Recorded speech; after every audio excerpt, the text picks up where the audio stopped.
जय हिंद दोस्तों, शाम की दो बड़ी खबरें। एक फौजी बीच बाजार में सनक गया और ताबड़तोड़ कर दी।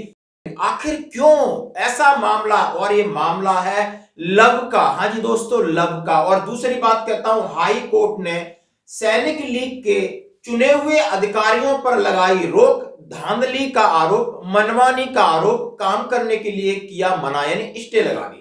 खबरें करते विस्तार से। सबसे पहले मैं उस फौजी की बात करूंगा जो एक सेना का फौजी है और बीच सड़क के ऊपर शहर में जाकर के गोलीबाजी करता है और उसमें सामने वाले का काम तमाम कर देता है। और यह खबर है कल की, यानी बिहार। सेना के जवान की सनक देखकर सड़क पर चल रहे लोग किनारे दुबक गए। कुछ मिनट के लिए अफरा तफरी, फिर सन्नाटा।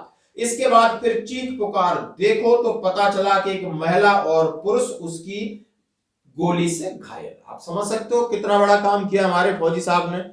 आखिर क्यों किया है, ये क्या बात है, जरा इसके ऊपर आते हैं। बिहार के जहानाबाद में सेना के एक जवान ने अपनी पत्नी की बीच सड़क पर गोली मारकर कर दी। सैनिक ने अपनी पत्नी के साथ चल रहे युवक को भी कर दिया। यानी हालांकि वह जिंदा है, कौन? जो दूसरा पत्नी के साथ चल रहा था। सड़क पर चल रहे लोगों को पहले इस रिश्ते की जानकारी नहीं थी। अचानक लोग नहीं समझ सकते कि एक मेल एक फीमेल जा रहे हो, पीछे से कोई बंदा आ रहा है, सनक में इस तरीके की फायरिंग ताबड़तोड़ करता है। और वो भी जब फायरिंग शांत हुई, मामला कुछ लोगों ने घेरा, पकड़ा गया, तब पूछताछ की गई तो मामला उस प्रकार का आया जो सुन करके आप हैरान हो जाओगे। प्यार और इंतकाम दोनों की कहानी एक साल के अंदर ही बुनी गई। पहले प्यार, फिर जीने मरने की कस्में, और फिर एक साल के बाद इंतकाम। आखिर क्या हुआ? आखिर आज ये क्या हो रहा है? एक नहीं, बहुत सारे ऐसे केसेस हैं जिनको देख सकते हो। प्यार के बाद दोनों ने शादी की और साल भर में ही दोनों के बीच दूरियां आई और अब यह अंजाम सामने आया है। मतलब पहले होता है दोस्ती, फिर लव, फिर शादी, और फिर सब कुछ खलास। सब कुछ खलास, यानी जो गया वो खलास और जो जिंदा है वो अब चक्कर काटेगा, सेना के चक्कर काटेगा, अदालतों के चक्कर काटेगा, जेल में जाएगा, यानी सब कुछ खलास। और इनके पीछे दोनों परिवारों के मां बाप, उनकी जिंदगी दूभर, समाज में किरकिरी। ये होता है मानसिक, जो फौजी इसमें लिखा हुआ है, थोड़ा दुख होता है। पहले लव मैरिज किया, 2 महीने बाद दूसरी शादी कर ली। देख लो, मामला जहानाबाद जिले का है, जहां सेना के एक जवान के बीच सड़क पर अपनी पहली पत्नी को उड़ाया। मृतका की पहचान हुलासगंज थाना क्षेत्र के कोकरसा निवासी रुचि कुमारी के रूप में हुई। आरोपी जवान गौरव सिंह 25 साल का है। घटना के संबंध में परिजनों का कहना है कि 2022 में रुचि ने तिर्रा गांव के निवासी गौरव से लव मैरिज की थी। शादी के 2 महीने बाद रुचि अपने मायके चली गई। इसके बाद गौरव ने दिसंबर 2023 में भाई दूसरी भी शादी कर ली। गौरव के दूसरी शादी करने की जानकारी मिलने के बाद रुचि ने अपने पति के खिलाफ कोर्ट और सेना के अधिकारियों से शिकायत की। शिकायत मिलने पर सेना के विभागीय अधिकारी ने जवान पर कंपनसेशन के रूप में पैसे देने और डिसिप्लिन की कार्रवाई के आदेश जारी किए। परिजनों का आरोप है कि इसी खुन्नस से गौरव ने रुचि और उसके साथ चल रहे युवक को मार दिया। आप समझ सकते हो, यदि आप सेना के जवान हैं तो आपके लिए बहुत बड़ा सबक है। आप ये समझ सकते हो, यदि आप किसी से प्यार की डींगे भर रहे तो एक बहुत बड़ा सबक है कि आपके लिए कोई 100% समर्पण नहीं करने वाला आज के युग में। पहले आपने दोस्ती की, प्यार किया, शादी की, फिर मनमुटाव किया, फिर आपने इलीगल तरीके से दूसरी शादी कर ली। जब पहली वाली को पता चलेगा वो तो डंडा चढ़ाएगी ना आपको भाई। जब डंडा चढ़ाया उसने कोर्ट में, सेना में गया, तो यूनिट तो अपना काम करेगी लीगल तरीके से, आपके ऊपर एक्शन भी लेगी, आपको उसको मेंटेनेंस भी दिलाएगी, केस भी चलेगा, कोई आप खुदा थोड़ी ही होना। फिर आपने गलत काम किया, फिर आपको खुन्नस आ गई तो आपने बीच सड़क पर जाके उनकी जो जिंदगी है और उनको पहुंचा दिया। तो इसका मतलब आप सनकी हो, आप पागल हो, आप फौजी हो ही नहीं, आपके दिमाग में कीड़ा भरा हुआ है, इसलिए आपने किया। यानी आप पूरी सेना को भी बदनाम कर रहे हो कि सैनिक का काम है दूसरों की इज्जत बचाना, जहां कर आप अपनी इज्जत उछाल रहे हो। और 2-3 का परिवार, जिसकी दूसरी शादी की उसका भी दुनिया तबाह कर दी, पहली वाली की कर दी, अपने घर वालों की कर दी, उनके मायके वालों की कर दी, और ऐसे फौजी को फौजी कहलाने का हक नहीं। दोस्तों अब बढ़ते हैं अगली खबर की तरफ, जिसमें मैंने कहा है कि हिमाचल सैनिक लीग के चुनाव, हिमाचल प्रदेश में एक्स सर्विसमैन लीग के चुनाव हुए और चुनाव पहले हाथ खड़े होकर करते थे। 40 साल से एक ही अध्यक्ष अधिकारी था, मेजर मनकोटी साहब उस पर काबिज थे। बड़ी मुश्किल से चुनाव की प्रक्रिया, बैलेट पेपर के लिए वो लोग हाथ नहीं खड़े करेंगे। बैलेट पेपर के लिए चुनाव आयोग में गए तो बैलेट पेपर के लिए दिल्ली से लोग जाकर चुनाव करवाए, फिर भी कहते हैं बाज नहीं आए। उन्होंने क्या किया, अपने डेलीगेट अलग तरीके से मनोनीत कर लिए, उसमें हेरा फेरी की। हेरा फेरी करने के बाद जो भी हुआ रिजल्ट निकल गया और उसमें कर्नल वाई.एस. राणा प्रदेश के अध्यक्ष भी बन गए। लेकिन मामला, एक और मेजर जनरल साहब खड़े थे, राणा साहब, उन्होंने हाई कोर्ट में डाला यार, स्टे लगा दी। यानी इतना हो रहा है जैसे उसमें कहा गया जैसे कोई नॉर्मल राजनीति में पद की लालसा के लिए होता है, सैनिक भी पारदर्शिता से दूर भागते जा रहे हैं। रिटायर होने के बाद चाटुकारिता और बढ़ रही है, लोग और पॉलिटिकल होते जा रहे हैं, पार्टियों में घुस रहे हैं, अपना कहीं ना कहीं षड्यंत्र कर रहे हैं, तो मैं नहीं तो तुम भी नहीं। इस चक्कर में मामला हाईकोर्ट में जाता है। माननीय हाईकोर्ट ने इसके ऊपर स्टे लगा दी काम करने के लिए, और वीडियो ये शेयर किया, सारी जानकारी शेयर की कैप्टन बालकृष्ण शर्मा, जो कि उस लीग के सदस्य भी हैं और सैनिक संगठन के अध्यक्ष भी हैं। आप उनका ये वीडियो सुन सकते हो का इस तरीके की यानी मनोदशा हो गई कि आदमी किसी भी हद तक जा सकता है, बच के रहना होगा। यानी यहां जब सिविल में आ जाते हैं तो सब इस जो रंग है यहाँ का है, बहुत बड़ा खतरनाक है। दोस्तों आज की खबरों में इतना ही, बने रहने हमारे साथ, धन्यवाद। जय हिंद। मैं हिमाचल प्रदेश भूतपूर्व सैनिक कल्याण व विकास समिति अध्यक्ष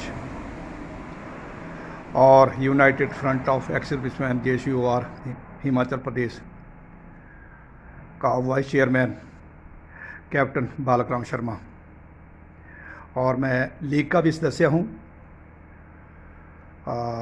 लीग की भी सदस्यता लेके रखी हुई है।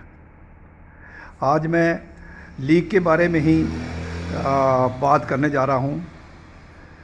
अभी हाल ही में दिसंबर के बीच में, दिसंबर 17 को जो है 2023 को लीग के चुनाव हुए, और जो कि बैलेट पेपर पर हुए। इससे पहले जो है 40 सालों से हाथ खड़ा करके इलेक्शन जीतने की प्रथा थी, परंतु अब 30 सितंबर को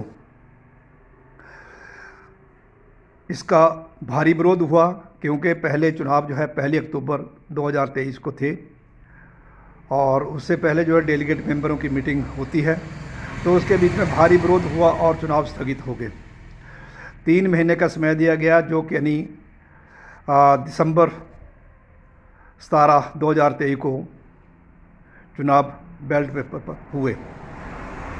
परंतु जो अध्यक्ष पद के लिए उम्मीदवार खड़े थे वो थे मेजर जनरल DBS राणा और लेफ्टिनेंट कर्नल वाई.एस. राणा और कैप्टन करम सिंह धीमान खड़े थे।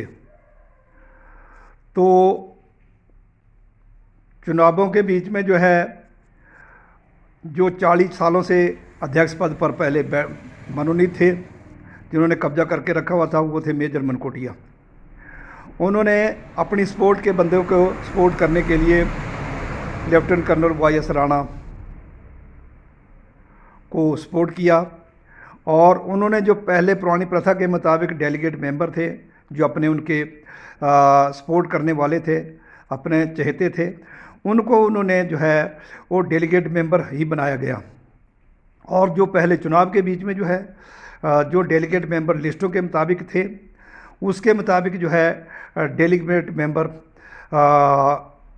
को नहीं बुलाया गया, क्योंकि जिन डेलीगेट मेंबर पर उनको शक था कि ये हमें वोट नहीं देंगे, उनको जो है उन्होंने जो है उनके डेलीगेट मेंबर के स्थान पर जो है अपने चहेते नाम डाल करके जो है उनको डेलीगेट मेंबर बनाया गया, जो कि सरासर गलत था।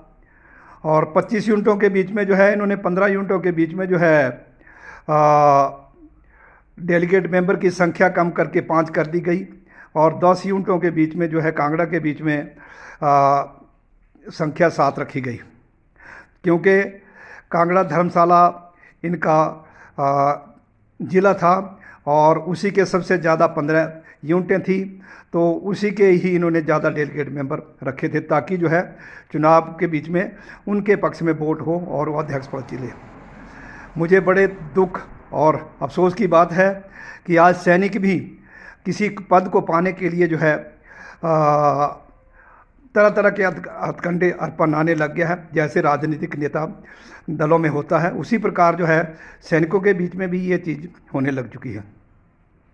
जबकि सेना का अनुशासन, सेना की सच्चाई जो है देश के बीच में, विश्व के बीच में हर जगह जो है एक माना हुआ है कि भारतीय सेना जो है आला दर्जे की है और अनुशासन में रहती है और देश के लिए जो है अपना सर्वोच्च बलिदान देकर देश की इज्जत, देश की रखवाली और देशवासियों की रक्षा सुरक्षा में ढाल बनकर सर्वोच्च बलिदान भी देती है।